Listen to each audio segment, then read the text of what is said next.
In Ziglar episode 936, as you and I were chatting and reading through listener comments, Tom, you made the statement or asked the question, do my core beliefs limit or unleash my potential? And you said it in response to some comments that we were reading about in the show. And I wrote it down when you said it and kind of put it in bold, and you kept talking. And then you said something later and I came back up to it and said, we need to do a show on this because it just got me thinking. And this morning or prior to this show, I was thinking about it and kind of wrote out some different areas. But I think it's easy to hear and let it go, but to really think, do my core beliefs limit or unleash my potential? I think why it caught me is because I don't know. I don't think of my core beliefs in context of that. I didn't filter them through. They're just my beliefs.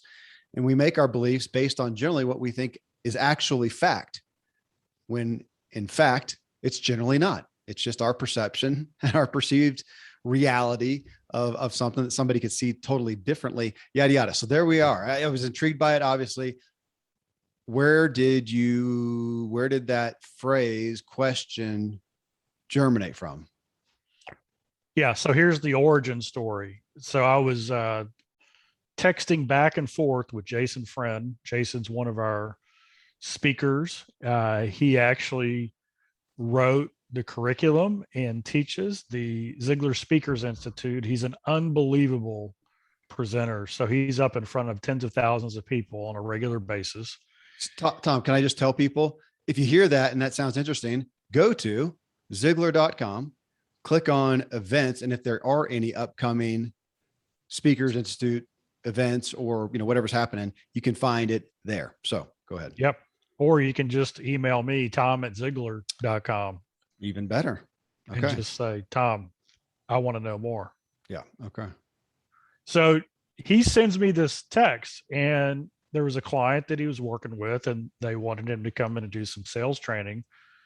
So Jason says, his question is, what would you say are the three most important principles to get salespeople to motivate themselves? Okay. So if you got a business and you got salespeople and gosh, you can't be responsible for motivating them 24/7. And if you're an owner or working for yourself or you work for someone else, you got to motivate yourself. So here are my three answers. Okay. So this is just off the top of the head, 56 years of Ziglar. Why, belief, and self-image. Okay. So you got to know your why, you got to know what your beliefs are, and you got to have the right kind of self-image. So that's how you motivate yourself. What are you going to do it for? What do you believe? And how do you view yourself? So he comes back and says, reason to do what they do, i.e. golden thread, belief, i.e. positive mental attitude. So he's digging here, and he says self-image, i.e. you are what you are because of what's gone into your brain. So create a positive self-image. Correcto? Golden thread is my term for your life's purpose. Okay. So Jason, when he speaks, he talks about creating the golden thread, your life's purpose. So this is my response back to him. What's your why?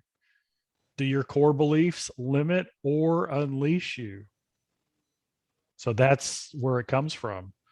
Does your self-image allow you to maximize your potential? Okay.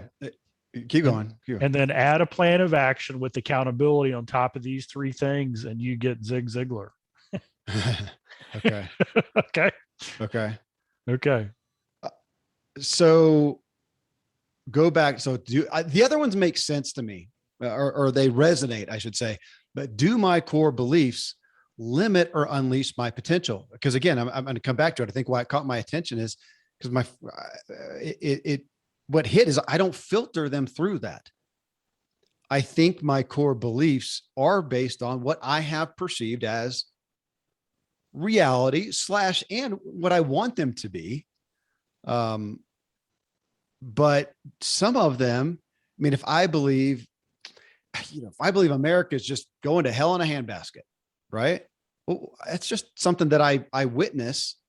I'm not saying I do, but I can hear some, we see that in media, these kind of beliefs on what's happening, the economy, the global warming and the pandemic and jobs and yada, yada. We can go down and we just think, I believe that we're headed towards some bad directions. Well, that's not, does that limit or unleash my potential? Because now what it makes me look at is go, well, that's not a belief that I want. That may be a belief that I think is true, but do I want to stand on that as a belief? How can I restructure that belief to something that gives me potential? Gosh, and as I say that, it's almost like a victim mentality or not. Do I want to say it in a way?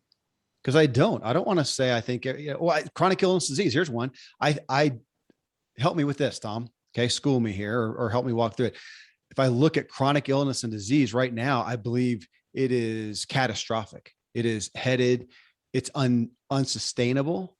We're on a hockey stick curve of all of the chronic illness and diseases getting worse, more people having chronic illness and disease. I mean, we know the stats on that. So is that a belief though, or is that just a commentary? Maybe help me play with that first. It's not a belief. How do I take a belief and attach it to that? What do you think? So, yeah. I'm playing with it. So your core belief is that catastrophic illness is on a hockey stick and we're all doomed. I believe maybe that's where I'm going wrong. It's not a belief. It's a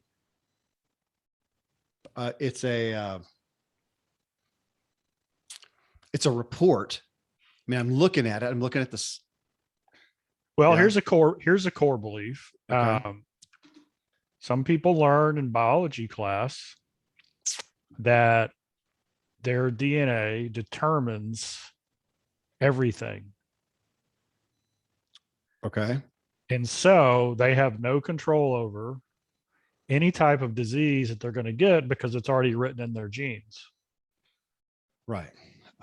And so because no matter what I do, I'm going to end up how I'm going to end up. It doesn't matter whether I drink or smoke or eat, handfuls of MSG along with anything, with my life. Yeah. Because I have no control. So my core belief is that my DNA has already determined it. There's nothing I can do about it. Mm-hmm.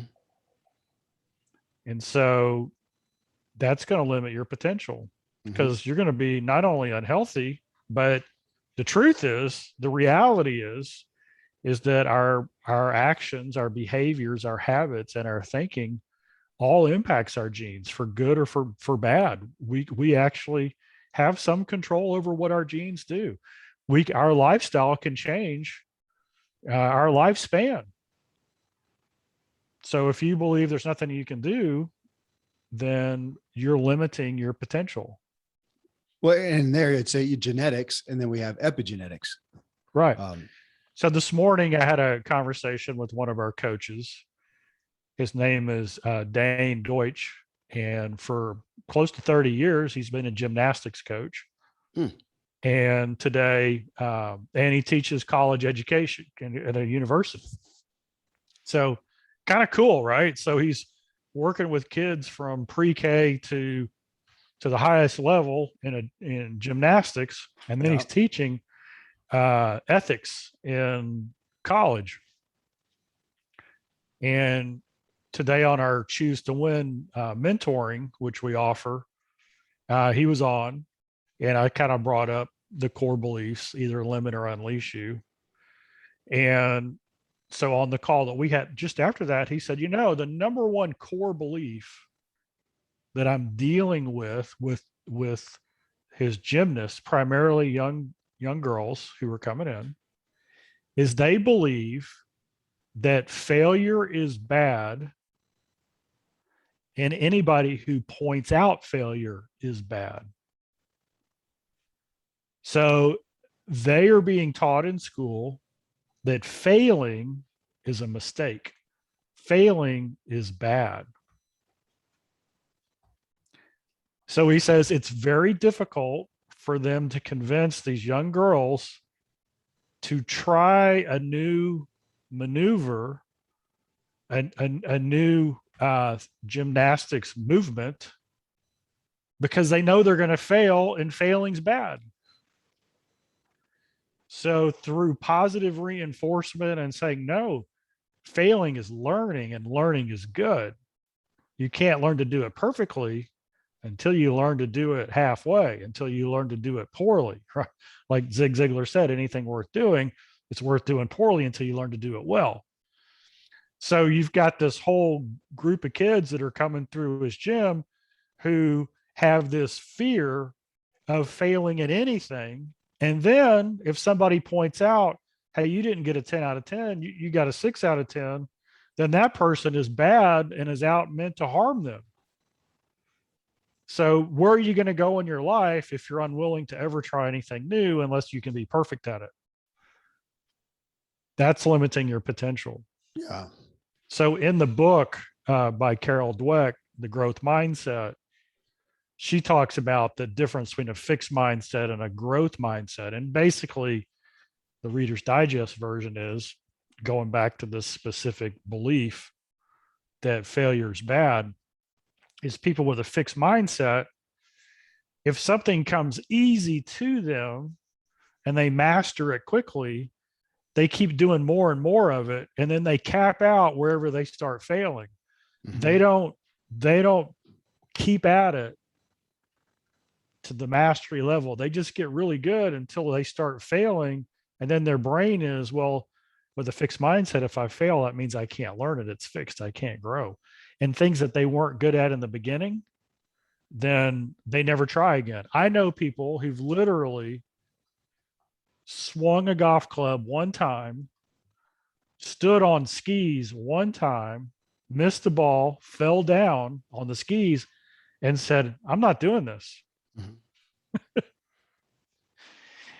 And I believe it was more the fear of failure than it was what else could it be?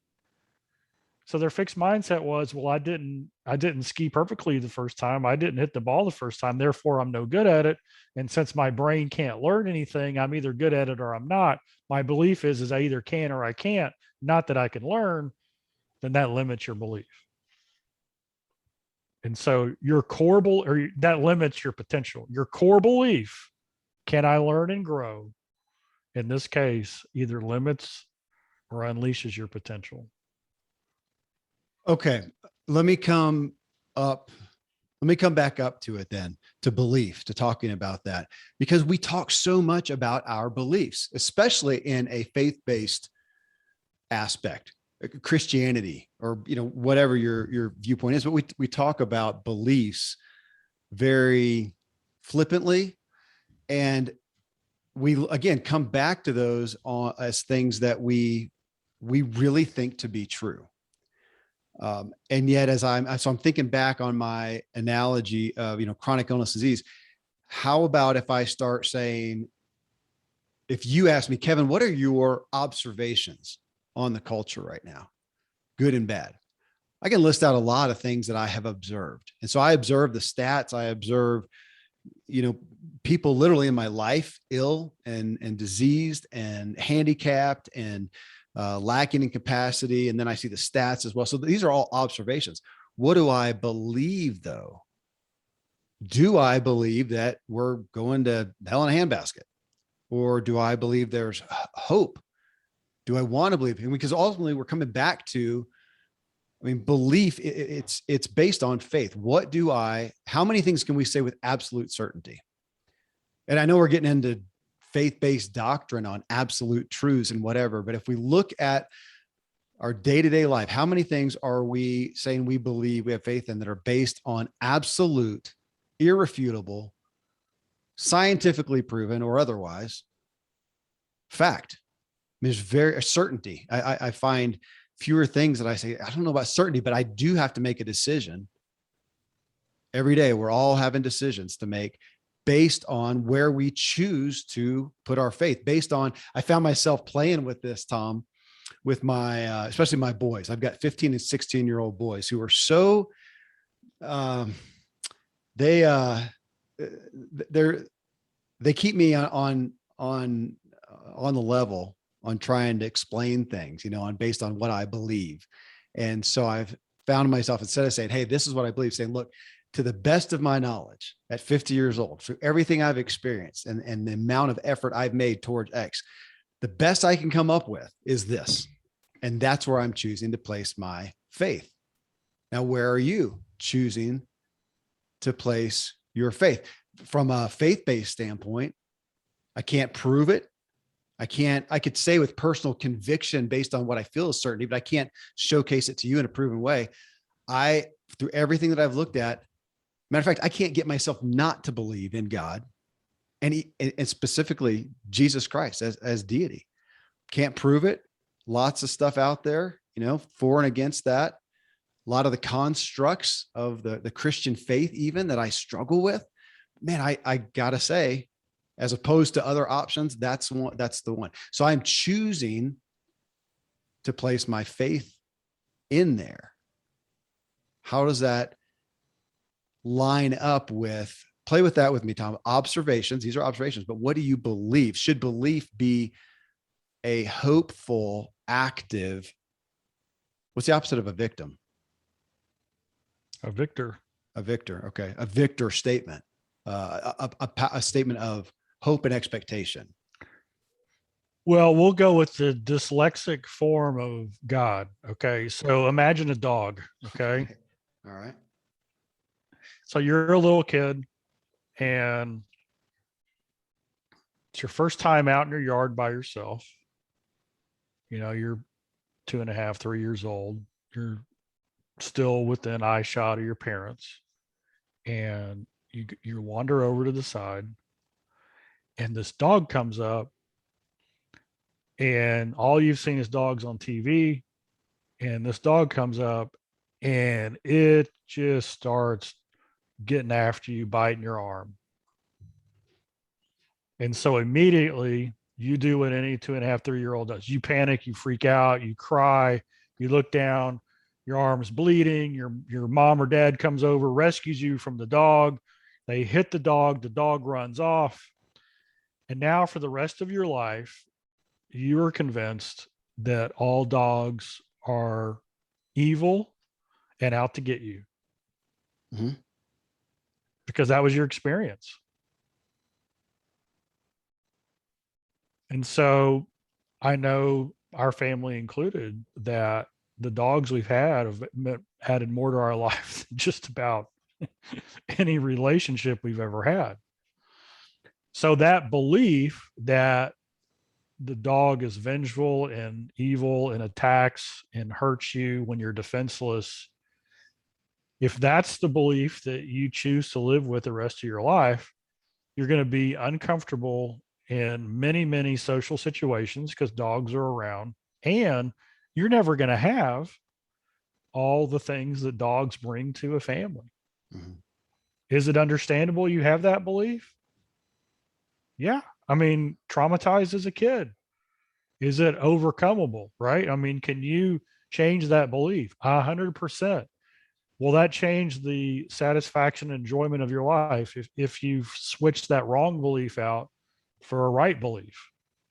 Because what's the right belief? The right belief is not all dogs can be trusted. But once you know the dog, yeah, then it's all good. And so then we get into faith. We get into our concept of our Heavenly Father. Is our Heavenly Father all about looking for our sin and condemning us and making sure that, we do enough good to warrant favor? Is that the belief we have? Well, that's going to dictate how you live life, right? It's going to dictate how much enjoyment you get, how much guilt you feel.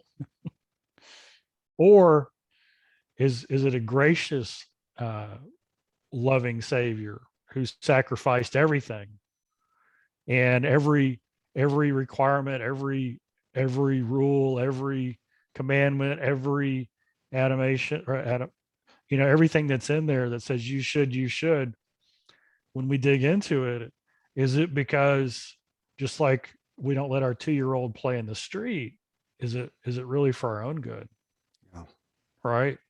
Well, those are two different beliefs around God. So your do your core beliefs limit or unleash your potential? And the big one right now, this isn't faith, but it's in the business world. There are millions of leaders who are trying to figure out all of the change, all the disruption. I mean, we've got, it's called the Great Resignation, millions and millions and millions of people quitting jobs. And what's keeping in people employed now? What are they looking for in an employer? They want more. I mean, they want more money. Yeah, everybody wants more money. What they want is a place where they can grow, where they feel like they're wanted, where there's a professional and personal development plan, and where the place where they work has a vision bigger than that they can buy into, right? A vision they can buy into, and they treat each other with virtues. And then they understand that being a successful human being and balanced success really makes for a great team member. And so they're actually willing to help that individual grow in the 7 areas of life, helping them to achieve personal and professional goals. So that's what the new person wants. But if your core belief is, hey, you show up and from this time until this time, the contract is real simple. I pay you X and you do Y. If that's your core belief, you're not going to do anything extra. Well, good luck, because you're going to find some people who like that, but the odds are they're not the top performers. They're not the ones that bring the intangibles. They're not the ones who turn around and support other people on the team who are going through a hard time. And so everybody's core belief kind of falls somewhere in between those extremes, right? Personal ownership and accountability for my own success, and then corporate responsibility to lift other people up. And I'm just telling you that if your core belief is we're all in it on our own. I mean, here's a basic one. Is our purpose in life to be served or to serve others?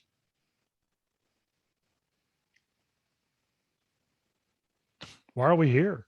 Well, and that's okay. So let me come back up.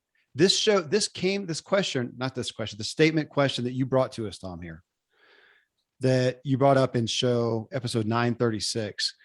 And in that show, we were reading responses to me posting, asking people, if I ask you to tell me the positive attributes of someone in your life whom you like and respect, you'd easily do it. If I ask you to rattle off the positive attributes of yourself, how does it initially feel?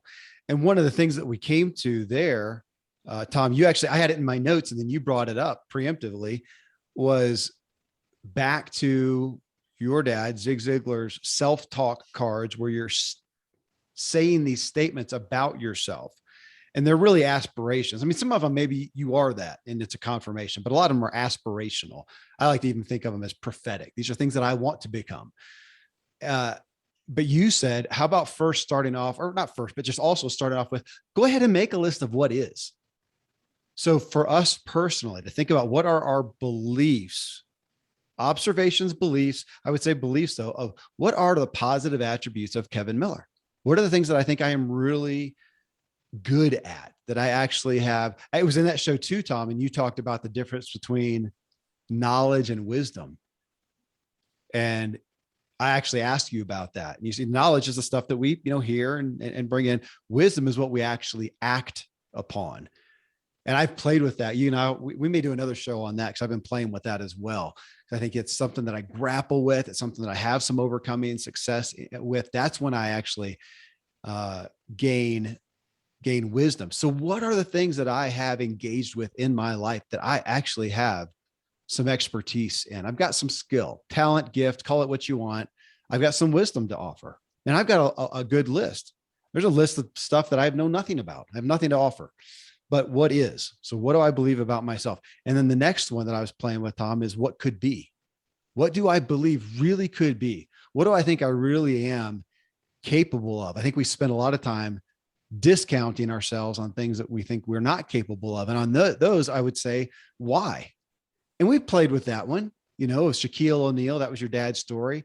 Could he believe that he could be a great jockey, horse jockey? That would be a pretty errant belief. It's pretty physiologically impossible. We all do have limits. We're not limitless. But what do we believe about ourselves? What could be? What do we have the capacity, the ability to do? What can we increase our capacity and ability in? What do we really feel about ourselves? And then the other, that's personally, and then we're going to take it out here and talk about the culture, which we've been talking about, talk about the economy, talk about chronic illnesses. What do we believe? Is there any hope? I like this because it really calls us to the mat on what our life perspective is day to day, what we're waking up and going out the door with, looking at the news with, talking to our kids about, interacting with friends, family, coworkers about. It's based on these things that we've said we believe, but have we ever filtered them on, am I walking forward today under I was going to say a cloud, that sounds negative, but under an umbrella or on the foundation of beliefs that are limiting or unleashing my potential? And I guess we could dumb that down and just say that are positive or negative. Am I going forward today on core beliefs that are just negative? If I am, I'm limiting my belief. I'm being a victim. But again, it's not saying that anything's possible, but where are our core beliefs? It's really interesting, Tom. I'm tempted to make a list of some of the things that I believe about me, which we could say is affirmation, but I believe about me. I believe about the culture. I believe about my own opportunity.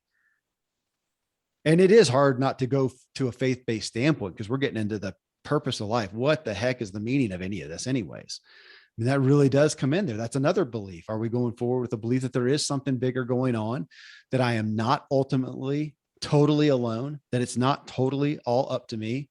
That's some daunting stuff. But are we filtering? Are we taking captive the beliefs that we have? Yeah, I think it's a great call to bring us back to make a list of what do we believe? We talk about goals so often, Tom, and what are the things that we want to go for? But if we have beliefs that are underneath that, undergirding that are sabotaging or supporting, and that sequentially seems more important than even our goals. What are our beliefs? And we're full of, I'm just so aware, Tom, of the media, not just social media and what we call news. It's not really news, public opinion that we go out. Man, it's a lot of primarily, if it bleeds, it leads, man. It's based on limiting beliefs. That's what sells attention, unfortunately. Yeah. So let's test this out. Okay.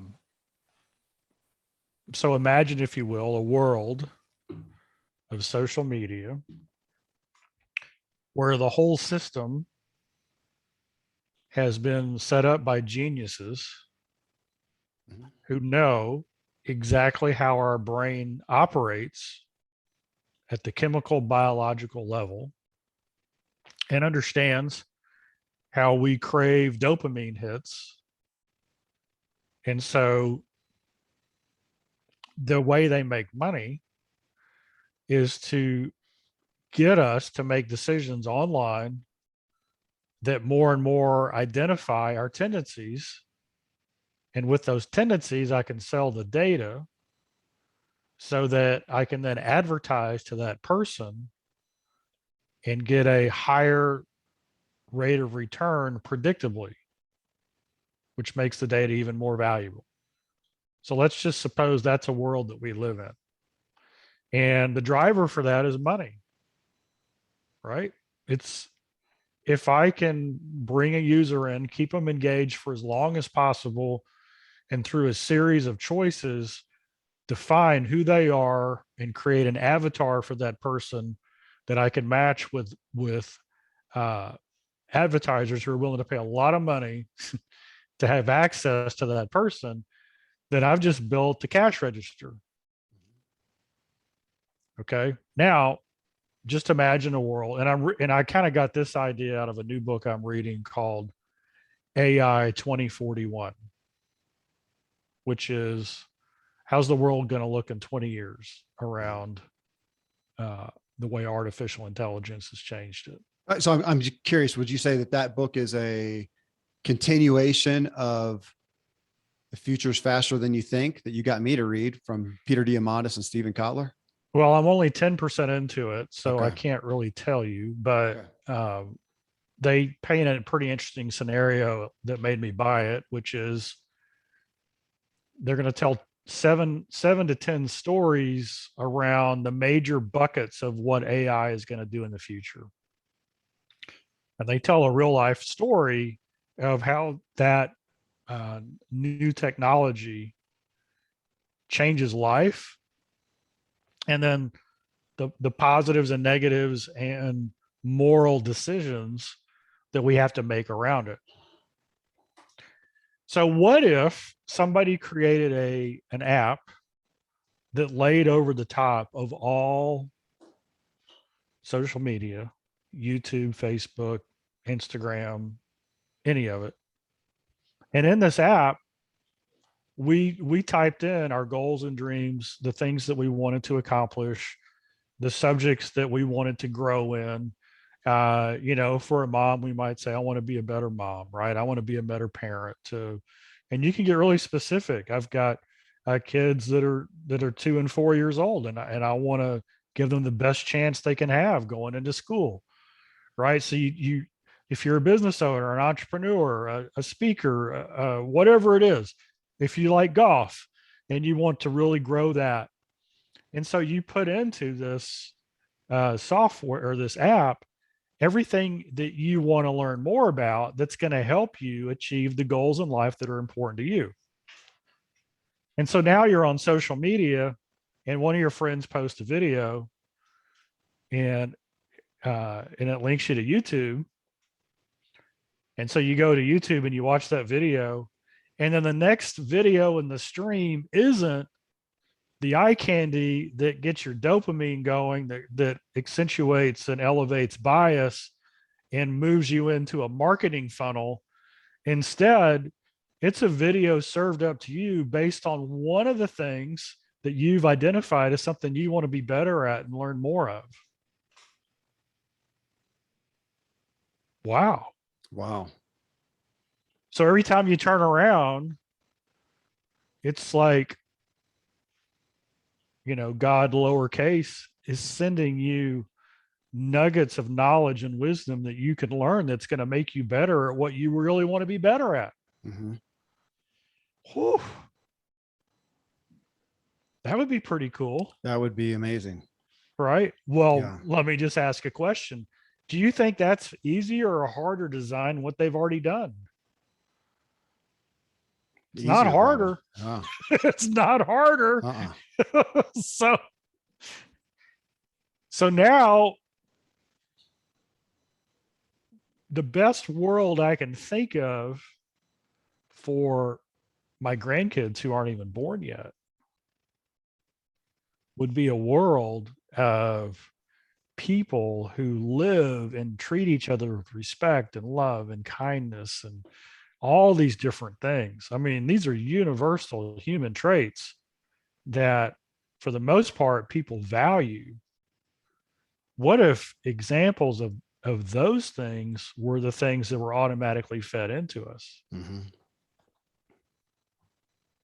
Instead of the hate, the division, the contempt, the things that separate us.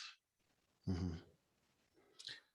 So our core beliefs either limit or unleash us.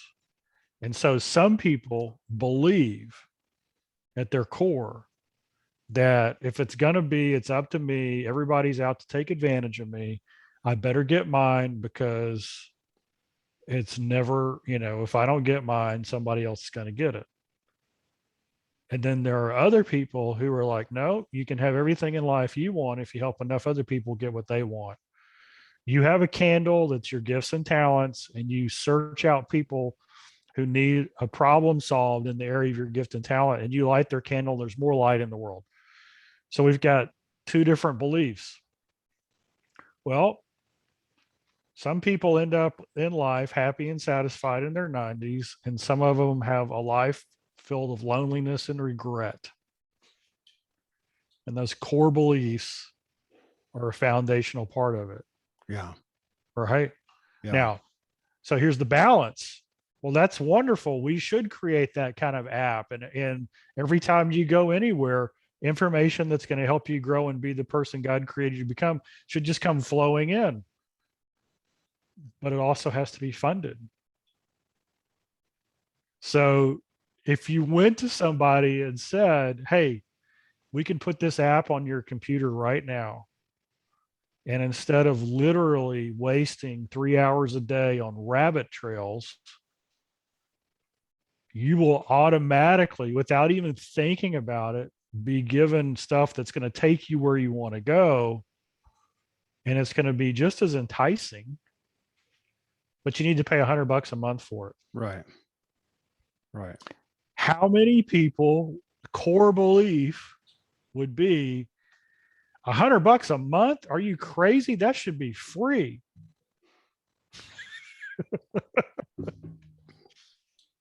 Yeah. So it's a pretty interesting thing. So I think one of the biggest limiting beliefs of people is they hesitate to invest in themselves. Yeah. And so that is a core belief that says, I'm just not worth it. I mean, you're talking, Tom. It's interesting you say this. As this comes out, I'll probably have told people somewhat about the new, community I've created. And part of that is where you can engage with the podcast. But some of it was for me I do enjoy connecting with people. There are positive things that I like about Facebook, but you have to wade through so much junk. Can we create a private social network over here where we can connect with people, but it's kindred spirits who are invested? They paid some money and they're in there talking about how we can all lift and encourage each other. And we do need to pay for it. That's one of those. Now we're back into the coaching discussion of, even if you don't need the money, charge people for coaching because they need to be invested. If they're not, they won't show up. They won't do the work. I think we do need, all this free stuff is not benefiting us. We need stuff that we're invested in. Tom, I'm tempted to task us with some of this. When we look at goals, right? And we could take the Ziglar wheel of life, 7 areas, and what are our goals in there? But to back up and first say, before that, what are our beliefs? What are our beliefs in these areas? What are our beliefs for ourselves and for the culture? And then maybe we also get outside of those, especially on some of the things with the culture of what do we really believe about this country we live in, the world we live in, the direction it's going. Because ultimately I want to take these, we're talking about a worldview. And that's what we're ultimately talking about. What is each individual, our worldview? Is it based around hope and expectation or not? And I feel inspired for myself, Tom. I mean, I don't think I'm a negative person. I think I'm pretty positive and optimistic, but I'm curious to put my money where my mouth is and go through some of these key areas and say, what are the beliefs that I go forward on? Are they frustrations? Am I being fueled by that? Is it negative again, or is it positive? I want to craft them. That's what I'm thinking about, is the value of my life, of crafting my core beliefs in the key areas of life around hope and expectation, which is ultimately, again, if we're saying victim is powerless, victor is powerful. How can I wrap my core beliefs about the key areas of life around hope and expectation that gives me power? Power's got baggage around it, but gives me, again, hope and expectation. I want that in every area. How can I craft it around there? That'd be an interest. I'm going to play with that, Tom. Okay. So we're here having a conversation, unpacking it, but to look at before my goals, before the things that I say I want to go forward, what do I believe is And what do I really believe could be? Again, for myself and for my place in the culture. That belies a lot and probably save us a lot of time. So if I'm going after a goal and realize, man, I don't really even believe I'm capable of it, I can't even envision myself doing that, then either one, I should just get rid of it, or at least, or I can become aware of it and maybe consider it more, answer the question of why do I think I can't do that? Yeah. And when we look at the 7 areas of life, the wheel, mental, spiritual, physical, family, financial, personal, and career. I used to put people just in one bucket. Hey, you either have limiting beliefs that keep you from achieving your potential, or you don't have any limiting beliefs. And man, you can do whatever you can pretty much do whatever you want, right? You can go and do it. But that's not the way people are. People have different levels of limiting beliefs in each one of those 7 areas. And we talked about it before. If you're a great athlete, and you've been trained and learned how to go from novice to pretty good to expert, and you've been trained and coached on that process, you're probably really open to learning a new sport, especially if you like it, knowing that failure is just part of the process, and getting a little better is a lot of fun, right? The rewards are amazing. But you take that same thing and something else that's foreign to you, your belief might be, well, why bother trying? I'm terrible at this. So you don't do anything. And so I was talking to a friend, and he has a good friend, and his friend has made more money in the last 2 years selling testing equipment for semiconductors. And in the previous 2 years, his whole career was traveling all over the world, overnight and back to Asia and Europe, just killing himself. And now he's doing this all from home, either his house or his beach house. So he's making more money, and he's got more time to do all the things he loves. So now the whole world has a decision. Well, which is the right way to do it? Which one of those is right?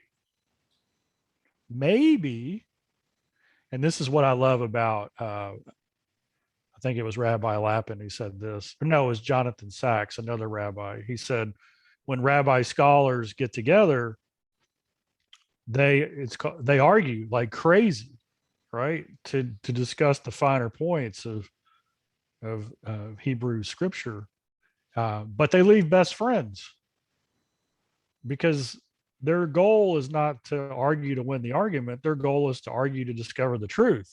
Yeah. And so there's millions of business people right now who are in a position of, their belief is, I got to win the argument to preserve what I've always believed and want. Or there's others who are like, well, maybe people can be more productive with a more flexible schedule, and they'll actually get more done at a higher quality level, and I'll attract even better people in if I run the flag up that this is who we like, this is who we do business with. But your core belief is going to open or shut doors on either one of those for you. Yeah. Okay. So yeah, this may be one we come back and revisit, because you've got me thinking on a couple different tangents, even to the aspect, Tom, of, you told the story earlier of, beliefs that we have based on experiences. They're not true. It's just an experience. So our Dr. Randy James, brought in an allergist, is what I'm going to call her, last year, or maybe it was earlier this year. And she focused on the psychology of allergies.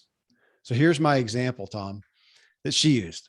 She said, this is what she experienced and where she works. You have a given amount of people who say they're allergic to bee stings. What she has found, however, is how often what happens, because we hear that and we think, okay, here's a bee stinger. It goes into your skin. Some people, it hurts. Ouch, not a big deal. Some people, significant allergy. Some of it could even be life-threatening, meaning that their body, this is what we think, their body does not have the capacity the strength to fight that off. There's something wrong in the body, creates an allergy, reacts poorly, and that just is. And she says what she has found out, that a lot of times the body is not literally, technically allergic to that, but it created one because of, and this is what you mentioned earlier, of the trauma surrounding it.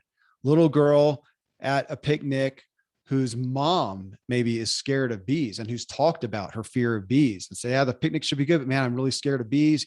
Honey, to her husband, you think there's going to be any bees there? So they've been talking about it, they've been building it up. There's some increased fear already. They get around a couple of times, false alarms. And then all of a sudden that little girl, sure enough, boom, a bee. Mom screams bloody murder. Everybody literally wigs out. They take the little girl, rush her to the ER, huge trauma. And the body reacted to that on so many different levels beyond just that little stinger and that little, whatever, poison or whatever that came in from the bee, and created a literal allergic, reaction. And this lady has a methodology, and I'm not going to get into that. That's not the point here, of going in and retraining the body. And she had, I think it's something somewhere around, it's like a 60 to 80% success rate of being able to retrain that body. And in essence, tell it, hey, body, you're not really allergic. You just thought you were, and retrain it. And now that person is no longer allergic to bee stings. Some of them literally are, but how much of it is psychological? How many of us have these beliefs based on our experiences, perceptions, our observations that may not have been correct, or maybe they were, but they're no longer. And again, bringing us to list out, what are our beliefs? I love that. Another factoid I learned over the weekend, because that's what I love to do, is learn factoids. I love it. Makes good shows. There is a universal facial expression for something that makes you really happy, and we call it the ear-to-ear smile. Yes. So if you smile really big, the kind that give you crow's feet in your corner of your eyelids, anywhere in the world, that's the happy sign, right? So here's a hack for you based on what that doctor on allergies just explained. You can get a wooden number 2 pencil, and you can put it in your mouth like you did in elementary school, and you can bite down on it with a little bit of pressure, and it will create crow's feet because it's the same movement as the smile. And if you're ever feeling down or a little out, just get your number 2 pencil out and bite down on it and create that smile, because that is the universal pathway for the feel-good endorphins when those crow's feet get created in the corner of your eyes, because it's associated with something good happening. So just try it sometime where you're feeling kind of mellow and not so happy. Put on a happy song, bite down on a number 2 pencil, and just watch how your brain takes over for that. Yeah, we're back to that, frustrating question. Come on, you tell me it's all in your head?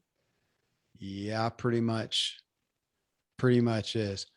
I mean, I would never, ever tell a story on the one whom I'm married to. Okay.